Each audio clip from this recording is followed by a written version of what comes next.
Alright guys, we're doing my top 5 hardest catches of all time. We're going to reverse order 5 to 1. I hope you all enjoy it and let's get right into it. So here's the first clip. I'm pretty sure it's the Cabarrus Snapper. And those are all our rods we brought out with us every day. And we go through the S curve to get there. And this fish is probably one of the harder fishes that I've had to catch because they get buried down in the rock super quickly. And it was a left-handed reel. So me and that Pango behind us, we switched rods. He grabbed my rod, I grabbed his rod. And as I was reeling up his lure to get it in, a bonita ate this little deep diver. And then the Cabarrus Snapper ate the deep diver and then got hooked in the mouth with these treble hooks. So I was reeling this in. This Cubera was the biggest Cubera ever caught at Los Buzos. It was 51 inches and basically, we guess somewhere in like the 60 to 70 pound range, and it was 51 inches, which is technically a world record, but it does not count because we don't have the measuring tape that they want us to use, even though we sent that in and this video right here. But also, you're not allowed to catch them on treble hooks. Everything has to be on a single circle hook for a world record. And that treble hook right there been out, and I actually kept that lure. I still have it in tackle box with me today. And this fish was so old. You can tell by how old its underbelly is, how great it is, and it's how big its tail is and all its features. It was the biggest Cabarrus Snapper I've ever seen, and yeah, it's pretty epic. 51 inch Cubera. Record right there. And we're in Los Buzos, Panama, and we had a great time there. We caught Cubera, we caught bonitas, all sorts of things. And that's a huge Cubera. Caught a bunch of little tunas, caught rooster fish, like everything, anything you can think of is crazy. Alright, so this next fish, this is the Broomtail. This is me still talking about the biggest Cubera ever landed at Los Buzos. Which is incredible. Alright, here we go. So this is where I hooked up to the Broomtail grouper. This thing was about 100 or 200 feet straight beneath me, dropped a dead bait down. It pulled so hard, it was like pulling up, like, I don't even couldn't explain it. I thought it was hooked on the bottom at first. And then it just started turning its head, and its head started swinging straight up. And as it got higher and higher, it got easier and easier. And I included the Cabarrus Snapper and the Broomtail too, because both these fish are from Los Buzos, Panama, and they're both pretty much world records. This Broomtail too, they actually gave me a certificate for it, and it was 51 pounds, 51 inches. This thing was crazy. It's such a beautiful fish, huge tail. When I put my hands together like this, its tail was literally that big. It doesn't make sense in person, but like on the fish, I put my hand like this, and it's big as my tail. And we caught this literally getting just a Carolina rig and this big out egg sinker. Put that above the swivel, then run some fluoro to a giant circle hook with a live bait. Dropped it straight down. Let the live bait do its work and get hooked up. And here I'm just cutting the hook off and getting it out of the way, so I don't have to worry about it and getting hooked or anything.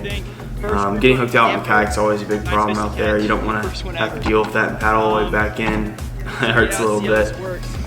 And this fish was so big, it even fit into the cooler. I brought Fishing Reliable products. They give us coolers and everything, a great bag. But this one was so big, had a little room fitting in there. How you gonna pedal? Such a big fish. How many people does it take to put it? And that's Adam. Everyone. And then there's Quick Hook Fishing Charters. He lives in Panama City. All right, this is probably my favorite catch ever. Period. Is the Yellowfin Tuna. And that's because like I appreciate the catch more now than I did a couple of years ago, because in this video, as you can see, it was literally a lake. And I've never been off, before then I never really have gone like offshore fishing for big game or any big pelagic fish.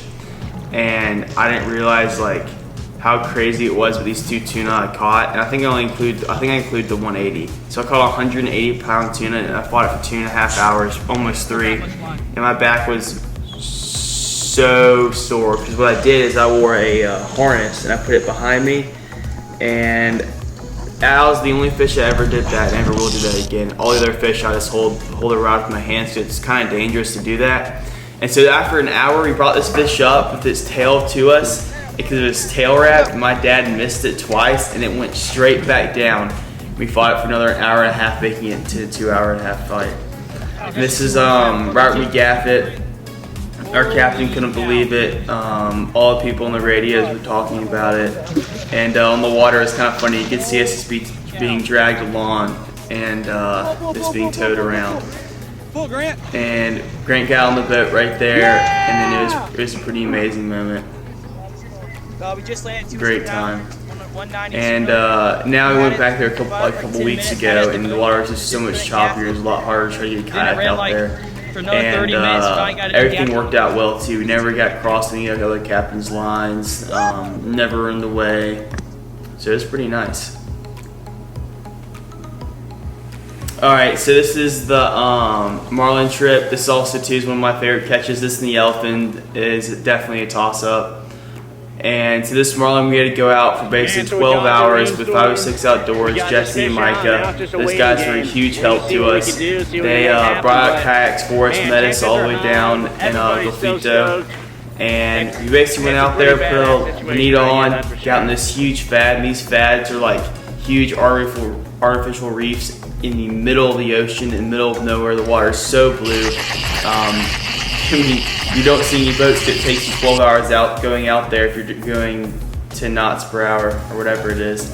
And that's when we fought for about 2 hours again. And it's different on a kayak than a boat. So the kayak, when you get into the surface and you get them to, they're pretty worn out and they're pretty tired. So we weren't too worried about the fish like jumping, going crazy when you get near us, but it still possibly could.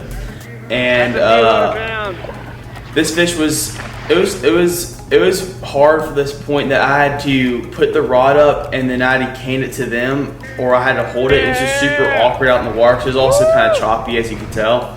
And no one's ever done it before, so there wasn't like an easy way people do it. It wasn't like a simple way, or like, so we kind of just figure out for ourselves. So when the fish got close to us, like I finally started seeing color, I tried to hand line it in. And hand lining this fishing was so difficult. It happened 2 or 3 times where I was hand lining it in and it started zipping off. So I had to put the rod back up and grab it with my hands. And as we're bringing up the fish right here, it's pretty funny. We was hand lining it in, and we were kayaks right beside each other. And then the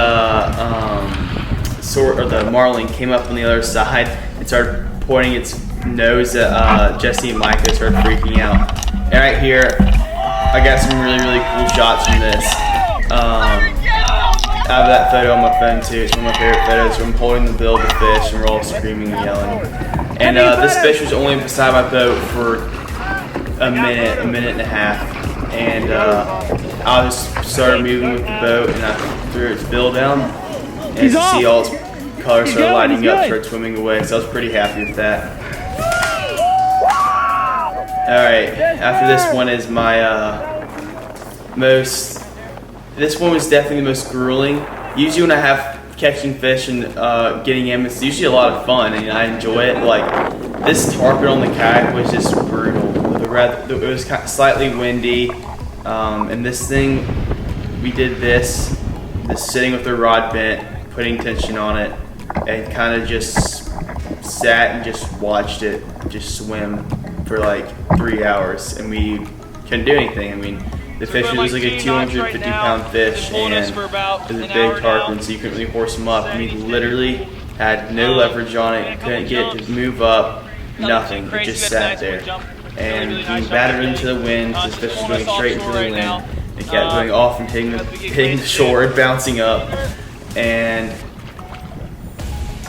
it was just so hard to get this fish to turn its head, and it did not care. Like it sat 10-15 feet away from the boat. And you think the Yellowfin would do that, or like the Marlin, and the Marlin and Yellowfin eventually gave up.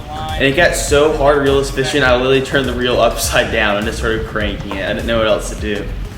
And this tarpon just never gave out. I gave the rod to my dad too, and he worked on it, and this thing, like even when we got to the side of the boat, it still had energy to it.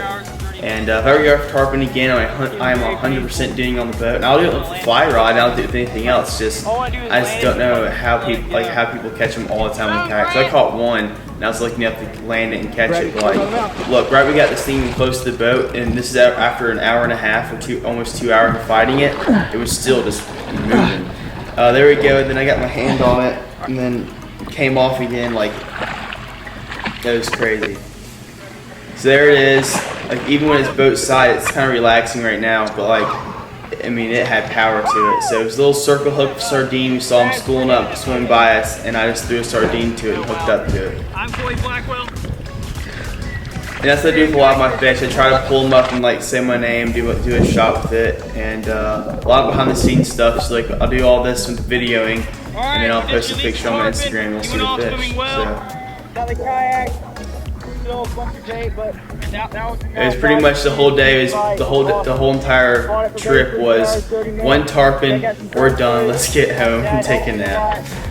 It was pretty difficult, and it was a great time though.